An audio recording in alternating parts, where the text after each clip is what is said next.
I've eaten too many peas. Like, oh, I feel so full. Oh no, you just like, no, don't do that. Okay. Just feel really full of peas right now. What I way hope to that start? they digest during this before we train. Is pea good energy for you? Bit of protein in there, pea protein. Pea I think you'd protein? have to eat a lot of whole peas to get enough protein to nicely stimulate muscle protein synthesis. How much protein do you think's in one pea? Oh, 0.0001 grams. But given the amount of peas I just ate, could be hitting grams. Could be hitting those anabolic grams. Right. So what we were going to talk about today was things that you wish you knew about finance, or just money in general. Yeah. What did you say? 10 years ago. Well, we did say 5 years ago, but I just put brackets earlier. So, what are 3 things I wish I knew about money? I actually knew that 5 years ago. Well, some of it was it doesn't matter. Like what you wish you knew earlier. Let's say that. Yeah. I just said that. Oh right, I thought you meant earlier than 5 years ago. You just mean earlier. So the statement is, the title I'm going to title this is 3 things I wish I knew about money earlier. Okay, I love it. I love it. Okay, you want to go first? Okay, inflation. What's one of my? I thought it would be.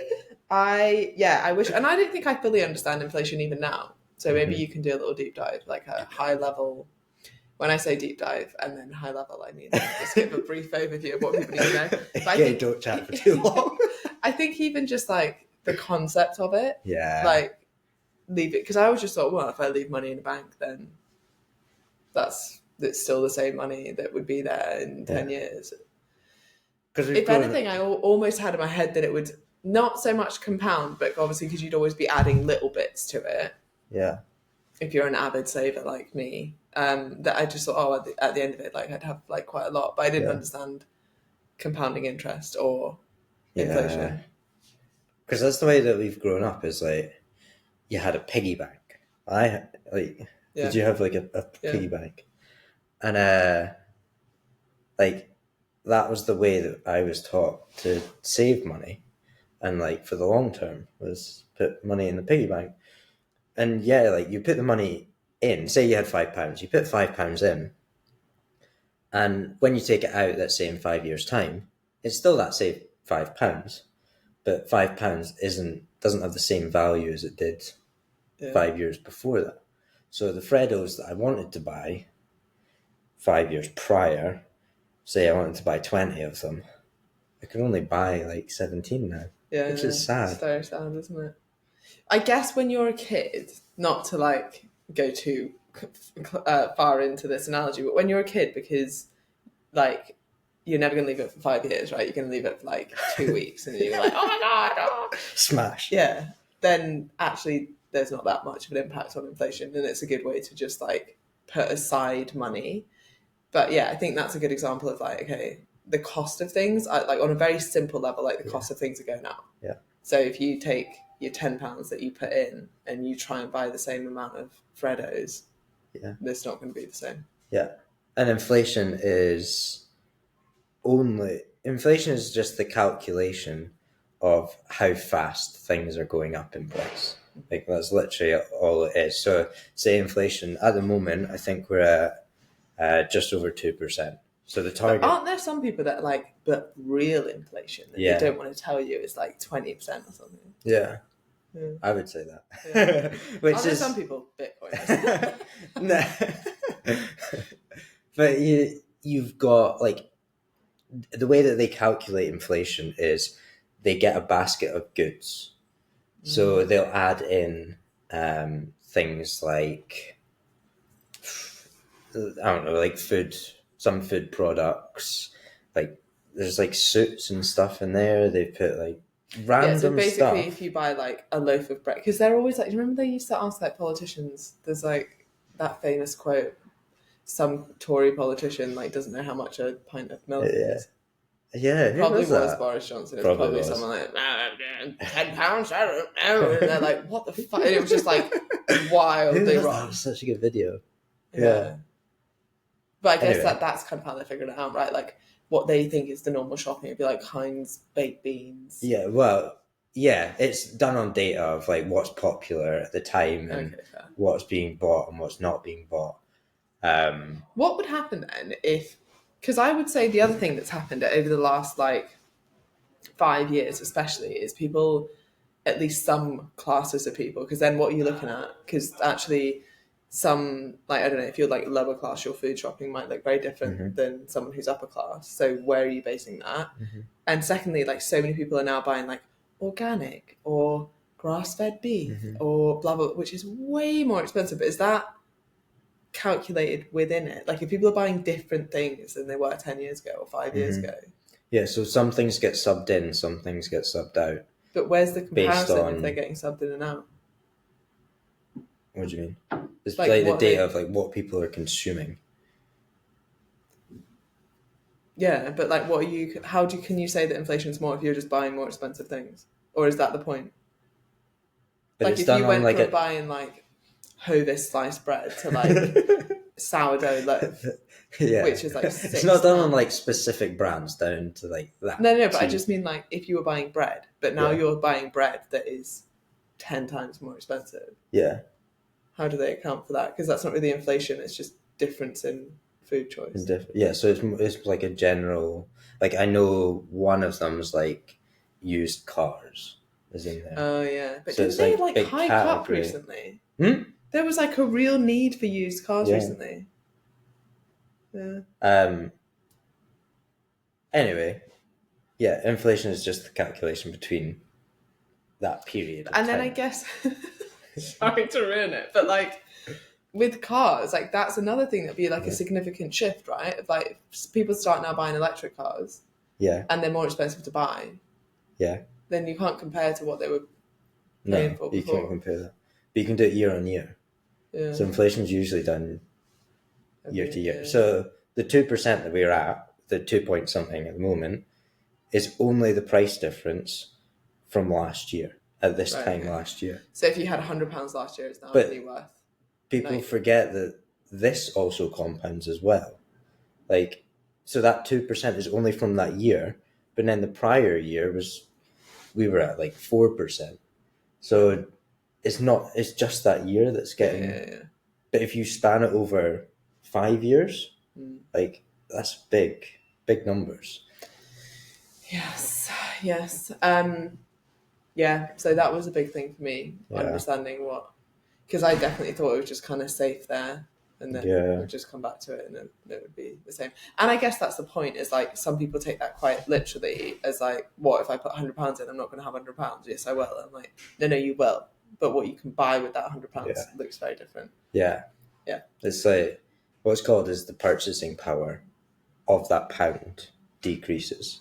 So the pound, let's just say £1, doesn't actually physically change. It's what you can buy with that pound actually changes. Do you remember how much you used to get with a pound? Yeah. I used to get... Do you know what's been wild with inflation? A can of Coke. Like, that used to be 50p. Yeah. I don't really drink fizzy drinks, so... But like a Diet Coke or something would have been like 50p. And now it's like £1.20. Yeah. That's mad. And the other thing that I find really interesting about Coke, I mean, it's not that interesting, but it just makes that, you know, if you buy like a can is probably more expensive than the 2 litre bottle, because it's so impractical to buy a 2 litre bottle. Yeah. That makes sense. I know it makes sense, because it's for but convenience, a lot right? less. Well, it doesn't make sense, but it's like. I would 100% be like, I'm just going to carry this 2 litre bottle around. Just want a can, but you know what? You totally would, actually. Money as well. But actually, on that point, so you got inflation, which is the difference between prices over a certain period of time. But then you've also got shrinkflation, which is an absolute bitch. So over time, products will become smaller. So companies can either increase their margins or they can, make more money from it for less. Because they're obviously getting hit with inflation as well. So the price of all their supplies, all their manufacturing goes up. So then they pass that on to the consumer by giving them less for their money. So it's the I don't have a really nice chart. I can't remember where it is now, but it was a Mars bar, and what a Mars bar looked like, I think it was like 20 years ago compared to now, and it had gone down by like, I want to say 30% or something in size, but then And you've up in got price. you've got going up in price as well, because shrinkflation is supposed to be the same size, no, the same price, but going down in size. But you actually have both variants on this. Yeah. It's horrible when you see the things. I wonder if there's also pressure, especially in those examples with like food things, of calories as well. Remember they put that sugar tax in, so there was like incentive for companies to reduce the amount of sugar in foods. There's that element, but then also if you have a portion size thing that's under a certain amount of either calories or food, like I don't know whether the sugar comes into that, like if the portion size is to like get then, under the like then they'll sugar. actually pay less tax on it. Yeah, there might be an element of that. that's true. And then also I think that you could like label something high protein if it's got a little bit more protein in, or you can label something low calorie if it's under 200 calories or whatever. Then they might just, if you're like, oh, if we just cut like 10% off this Mars bar, it's actually like under the 200 calorie bracket or whatever. Maybe that. I got a question for you. Yeah. So, why are protein bars so expensive? Because I was in the shop yesterday. This went through my head yesterday. Is I looked at the protein bars. It was £2.80 for the ones that I like, and then I went to this like the sweet aisle, and the one that I like is a Whisper Gold, and it was 80p. I was like, is that £2 for that 20 grams of protein? Like, where's that cost coming from? I think a lot of it's marketing. I think they must be somewhat expensive to make. Otherwise, a cheap version would come on because they do so well. Yeah. I think you also just can charge more. That's why people say like this cereal, if you get like 2 Weetabix cereals and one of them's like the high protein version, which has like 2 grams of protein more per serving, you can charge significantly more for it. So but a lot of it I think is marketing as opposed to the cost of. But yeah, seems protein ridiculous. bars have done so well. Yeah. Ridiculous. Redonkulous. All right, okay, what's your next one? Your first one? Oh, I'm going a bit geeky. What, that wasn't geeky enough? I'll keep this like high level, won't chat too much about it. But I didn't know about the gold standard. Do you know about the gold standard? So, summary is, prior to 1971, currencies, as we know today, were attached to gold. So the price of gold. So say your country had this amount of gold in vaults, they could only then print that amount or equivalent, some sort of, equivalent to that in currency. 1971, America essentially defaulted and stopped this agreement, which was called the Bretton Woods Agreement, but I won't go into too much of that. And that then meant that the power from being attached to gold got moved over to the governments, and they were then, the government and the central banks were then in charge, and there was nothing to back this currency anymore. So it's literally just been a free-for-all of just printing more and more money without any limits, which the gold gave us before. And I didn't know about this earlier on. And this is really important because the money that we use today, which is called fiat money, has only been around since 1971. We've only been using this type of money since 1970. Yeah, we had paper money before that, and it looked and felt the same, but it was attached to gold. It was actually attached to gold. So, as the lay person, why does that impact me? Because, going back to what we talked about before, the more money that they're printing, the less limits that they have on printing more and more money, then the money in your piggy bank that you put in as a kid, the faster that loses its value, and the quicker things go up in price. So in what way is that linked to inflation, or is that part of inflation? So remember, inflation is just the calculation Right. of how fast things are going up in value or going up in price. Going up in price. Right. So inflation is just the so you've calculation. got one part, which is that, like, if your money was worth a certain amount, this is how much you could buy with it. But then you've got the other part, which is that if they're printing more money, that money is now worth less as well. No, if they're printing more money, it means that the price of everything is going up. Oh, okay. So it is. So it is very much. They are directly linked. Yeah. And the more money that they print, the more prices go up. Yeah. It's supply and demand. Yeah. But lots of people don't understand, and I didn't have a fucking clue about this whole gold standard before. But then when you realise, like, there's only been 50 years, or just over 50 years we've been using this type of money, then it makes you think, like, it's not always been this way, it's been a different way before. Yeah, I don't think people realise that it was different quite recently. Yeah. That was and then basically what impact that might have going forward. Because I think there's a safety in that, right?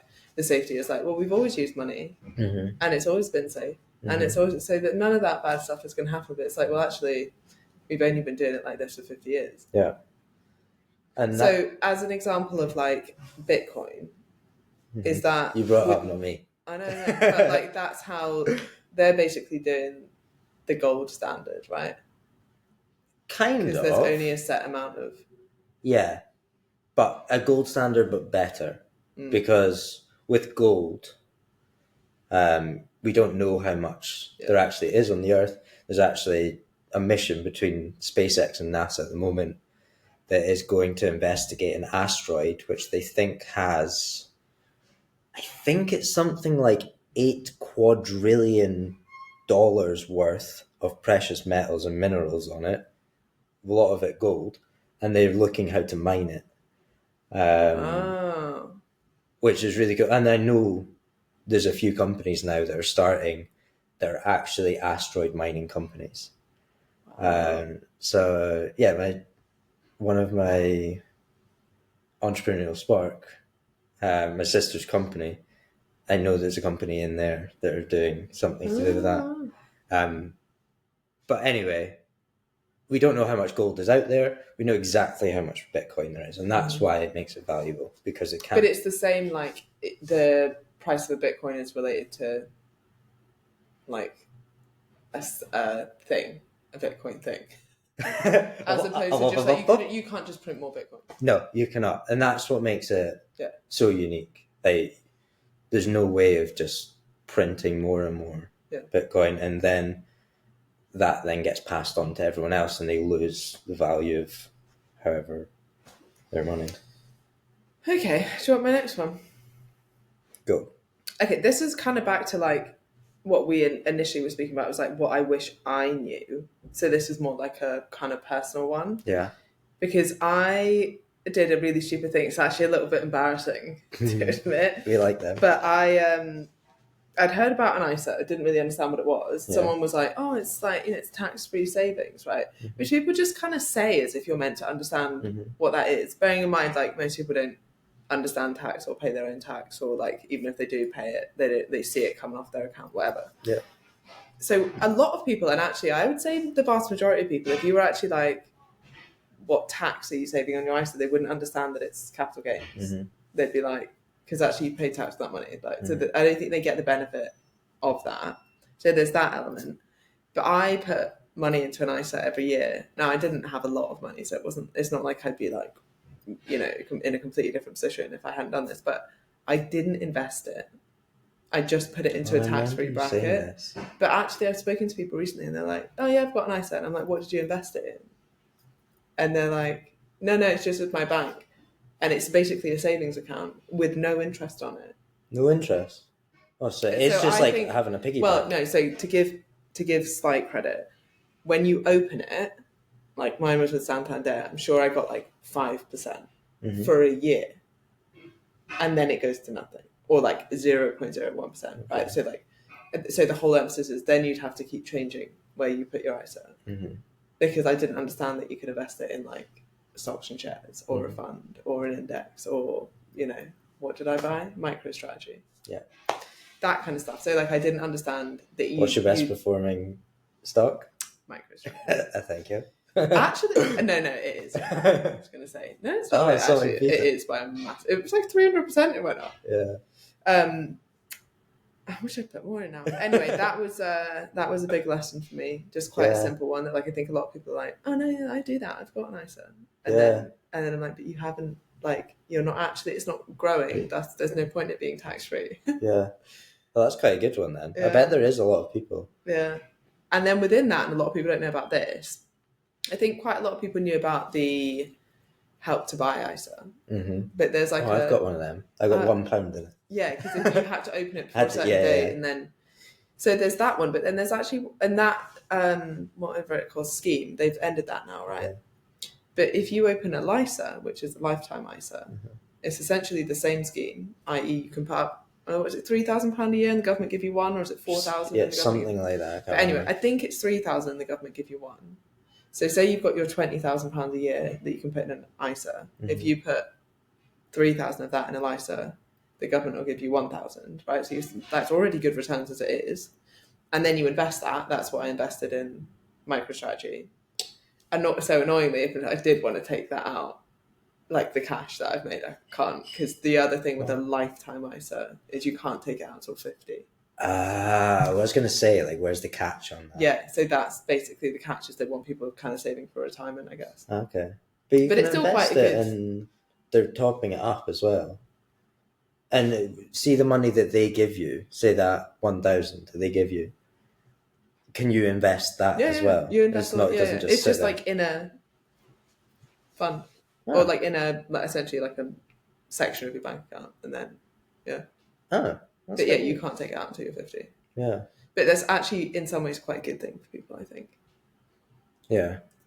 And then even if you're only putting in, I don't know, say you can put in £300, then you're getting £100. Like, so you're just kind of like topping up. And then if you invest it wisely and you leave it, which you have to, compounds. Yeah. And also kind of just like a nice little top up at the end, because you're probably not going to be like thinking of it, I would hope, as like your main pension.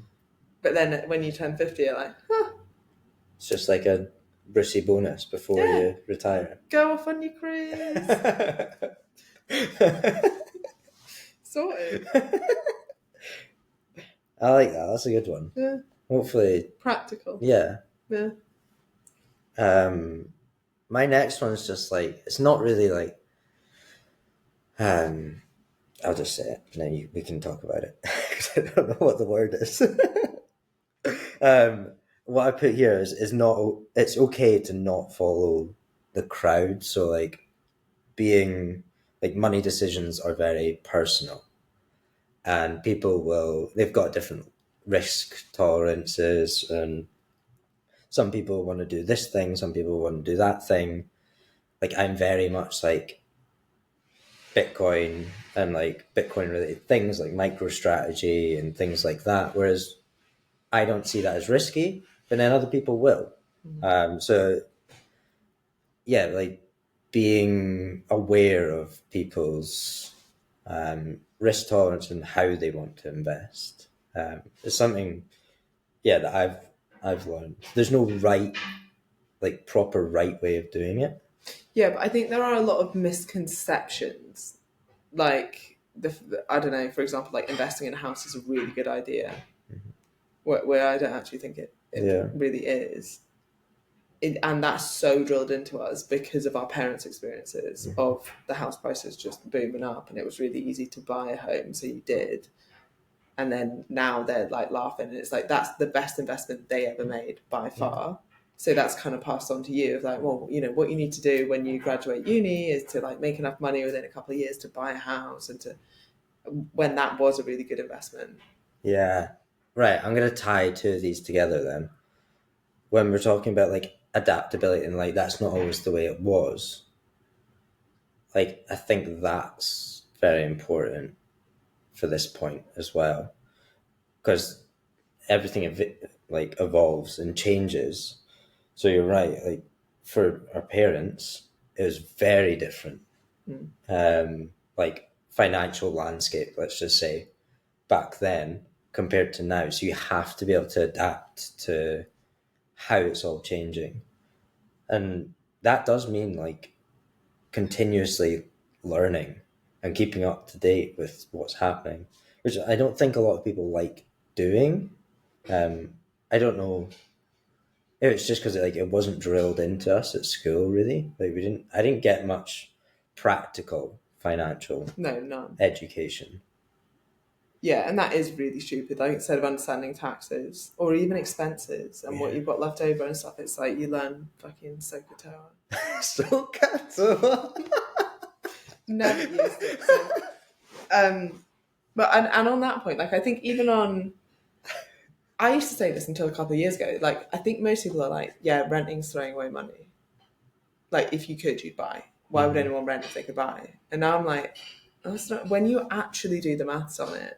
And this is the point. If you actually invested your deposit in even like S&P 500, like basic index fund, and then you account for like taxes, solicitor fees, things going wrong, home improvements, all this stuff. So a lot of people just think, oh, I bought this house, I don't know, 5 years ago, and now it's worth this. And it's like, yeah, but you also spent 20 grand doing it up, and you've been paying interest on your mortgage, and like all the stress and time and effort that you put into it.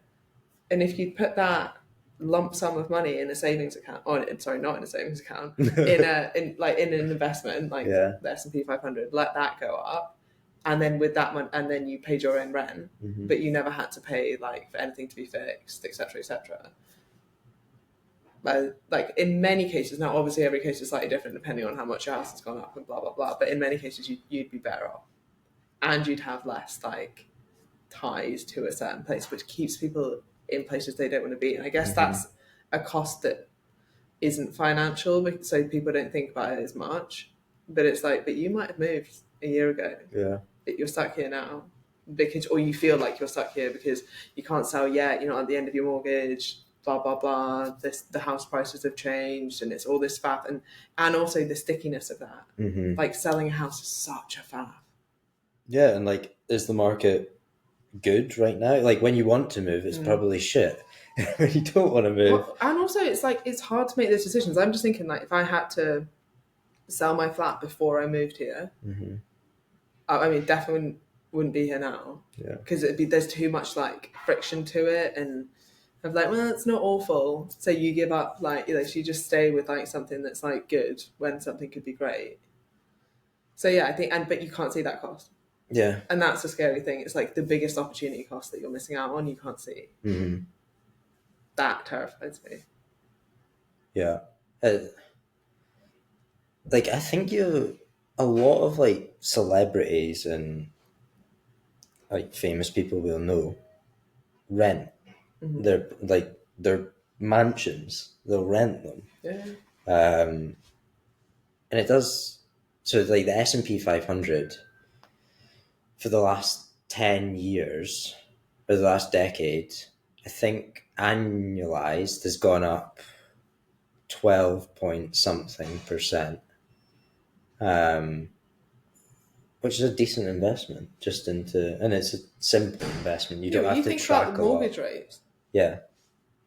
So, I'd agree with you on that one. Yeah, I think there's just there's a lot of psychology behind that. And there's a lot of, I think Morgan Housel talks about this in The Psychology of Money. It's like the worst financial decision I made was paying off the mortgage on my house.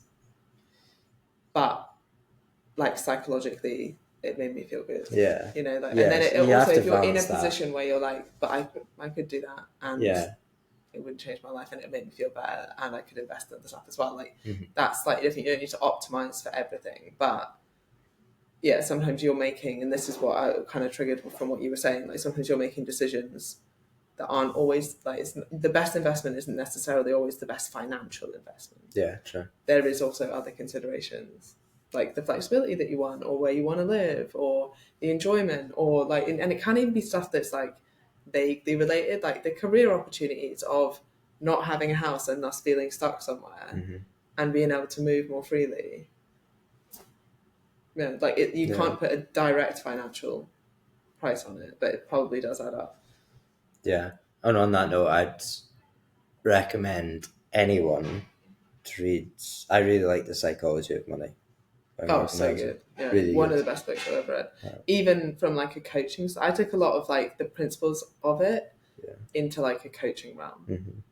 We spoke about this once actually. I think I was asking you some like probably the most annoying question that you get, which is like, well, what should I invest in then? Like without knowing someone, obviously you'd probably be able to give me quite good advice now, but without knowing someone, if someone's just like, what should I invest in? It's like someone coming to me being like, well, what should my calories be? It's like, yeah. Like, especially on Instagram, I can't even see you. Like, I don't fucking know. You've given me no information. And it's the same principle. It's like, you need to know. Like, I would say it's more complicated, or significantly more complicated than saying someone's calories, which is pretty simple. But, yeah, like there's so many considerations of, what you want to do in the future, how long you're going to leave that investment in, what are your dependents, like when do you want to buy, if you want to buy, how much cash do you need? Like there's so many things to consider. What's your risk tolerance? And I think that's something not enough people think about, is probably, not that I would ever give financial advice because I'm not qualified to give, but I'd get people kind of thinking about how they would feel about their investment, because an investment isn't worth it if you're going to be the person that's checking the S&P 500 every day and being like, oh my God, I've lost all this money. It's like, you haven't, like, you don't look at it. Like the whole point is like, that's a long-term investment, right? You're not trading. There's a big difference between trading and investing. And like, that's what people need to get their head around. And if someone came to me and was like, oh yeah, I'm looking to, I don't know, invest for a couple of years, like high interest savings account. Or if there's someone who clearly doesn't quite understand investing yet, then I'd be like, it's not worth it for your mental health. Yeah. Well, so many people, especially, I'm just going to put a cringy thing in there just before I go in there. The best thing that you can invest in is the knowledge about investing. Like, that's, I hate myself for saying that. Do you know who said something similar? I can't remember what he says now, but it's Hormozy says something like the best investment is like the S&P me or something. some shit like that. But he's not wrong. Like, he's not even wrong. if you think of like, especially if you're a business owner, like the returns on my own business. Yeah. Like none of my investments come even close to that. Not even my MicroStrategy. Maybe a little bit close, right? But like it's expert. Like it could literally, if you obviously invest in the right places and the right knowledge and the right growth and you make the right choices, like that's huge. Yeah. Whereas like longer term investments, they're never going to compound like that. So investing in your own education.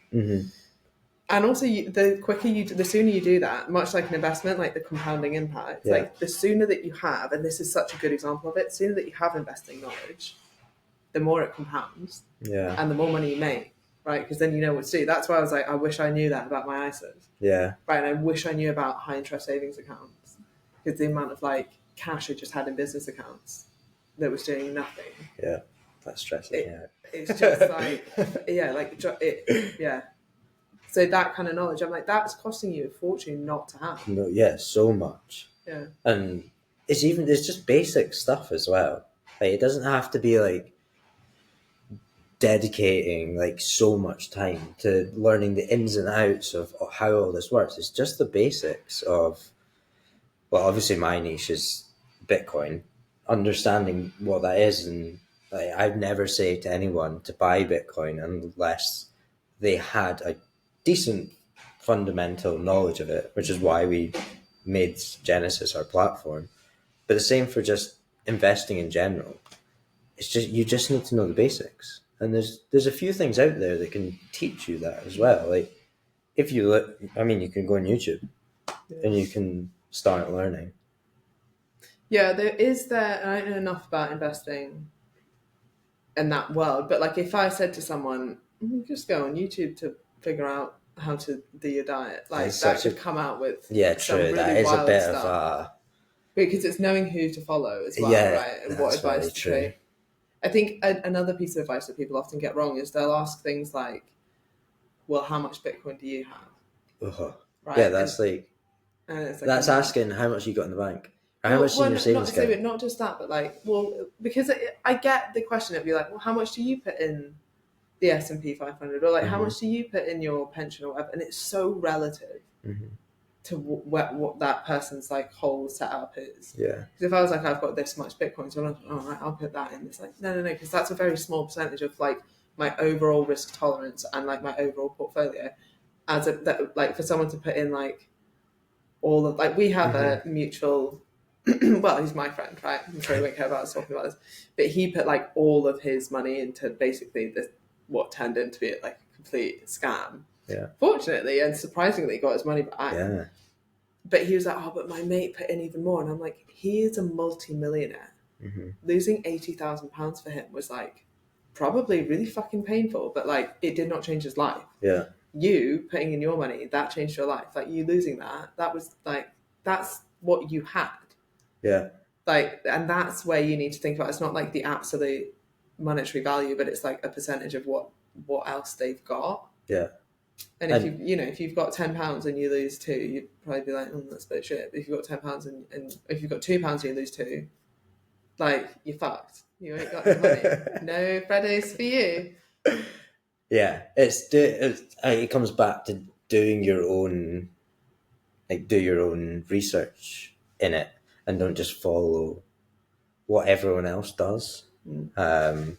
Actually learn about what you're putting your money into, because like that's managing. Say you've got money, like a decent bit of money. Managing your money is actually really important, and just as important as making the money in the first place. I see it as my sixth business. Yeah, nice. Yeah, and I actually think it's probably as lucrative as, maybe one of the ones that doesn't make as much, but like it is like it should be. And obviously over time that gets more and more important. But learning it initially is so important. Right. And like you say, it is like going over the basics. It's not like going too much into anything. Yeah, you don't need to become an investing finance nerd. And normally, and I might be wrong about this, right? But to me, from the outside, so I'm not massively in this world, but it seems like anyone who goes sort of deeper than like semi-surface level, which I'd say is kind of where I am. Like I know enough. There's a lot I don't know, but like I kind of understand basic concepts. Anyone I know who's kind of like a lot deeper, or when you start to kind of go a bit deeper, it just seems like increased risk in like specialist type areas. Yeah, probably just trying to get a few more percent, maybe here and there. I guess maybe the greed comes in then. Yeah, I don't know. Like that's not my. I also heard a quote that I quite liked, or it's like a bit of a story that I liked about like investing in what you know, and I guess this was more business related. Yeah. But someone was like, I don't know, pitched a really good business, and they were like, "Why aren't you investing in this?" And he was like in property, and he was like, "Do you know what? Like, it sounds really good, and I actually think it will do really well, and I know that I'm going to miss out, but it's just not my area."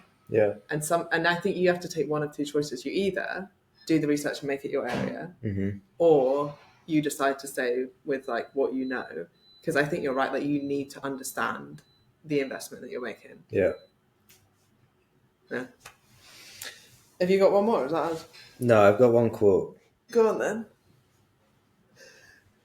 It does say, I always feel uncomfortable saying these when the quote's got a man, when it talks about just a man. So we're talking about human. So this came up on my, how I've got a Chrome extension that when you click open a new tab, it comes up with a new quote instead of just like a blank Google screen. This was one just came up earlier. I was like, oh, this is a sign. So it's by Bob Dylan. What's money? A man is a success if he gets up in the morning and goes to bed at night and in between does what he wants to do. Yeah, simple.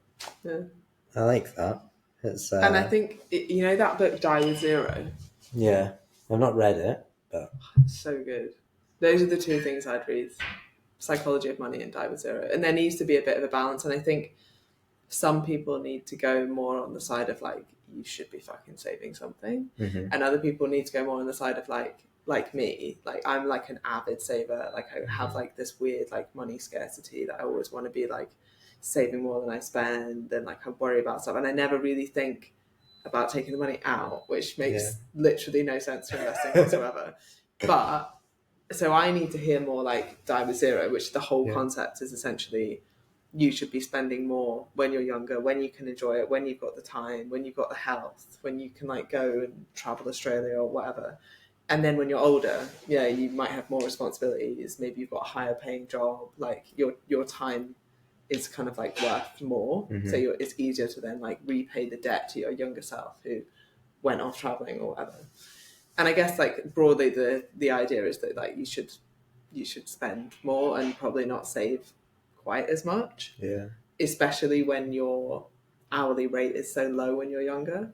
So this is like a good example, like one of the examples he gave that kind of resonated with me, although I'm a little bit older than that now. But if you're, say, like when I was at uni, I worked at a gym. One of the gyms I worked at paid me £6.50 an hour, right? And I'd like stay, again, still had money scarcity, so I'd be like saving up this money. When now I earn like a lot more than that, it would have been better to spend that money then, because now like I could make that money back. I could make the money back that I made in a whole summer of working in like one launch. Wait, on that note, do you want to talk about your student loan or not? Well, yeah, that's to say that was basically that summer I spent working in a gym, getting paid £6.50 an hour to clean machines, and then I just paid back my student loan because I was scared of debt. Mental. Yeah. So after the summer, you just paid back your student loan. Yeah. That's wild. I know, and it wasn't even one. I don't think there was any interest on it anyway, which again didn't understand what interest was. So all I saw was like, you owe the government money, or like you owe us something. Right. I'm in debt is what I felt like. Yeah. And then just paid it back. Fair. But then don't you think that so many people say, like with so many of my mates at uni, they'd be like, oh, I've only got, I don't know, £100 to last me the rest of the month. And I'd see them and I'd be like, that's your overdraft. Like you don't have £100. You have like negative, like you've got £100 left in your overdraft, and that's how they lived every single month. But that to me is like, oh no, I was never like that. I was always like. To be fair, I worked. But I would dip into my overdraft again. No, I don't think I'd ever been in it. I'm not even sure I had one. I didn't have a credit card, which was stupid as well, because again, like I didn't understand it all. But I didn't have a credit rating. Couldn't get a phone contract. And it's so shit that you're like penalised for being really good with money. Yeah. I was like, I've never been in my overdraft. They're like, yeah, you don't have any credit rating. That's why the credit scores are weird. I know. It's like you get, the more that you have debt that then pay it off, the better. The better. I guess I kind of get it. It's like, okay, this is an example of you being able to pay off your debt. Yeah. But if you've never had debt because you've never needed it, then yeah. Did you know that all money is debt? Let's not talk about that. Stop talking about that. It's an IOU to the central bank. The universe? Right, okay. That's 40. Just for 4 minutes. We're good. Okay. I think the other one I had was compounding, which is probably too much to go into. Compounding interest. Yeah, we'll do that next time. Okay. Bye.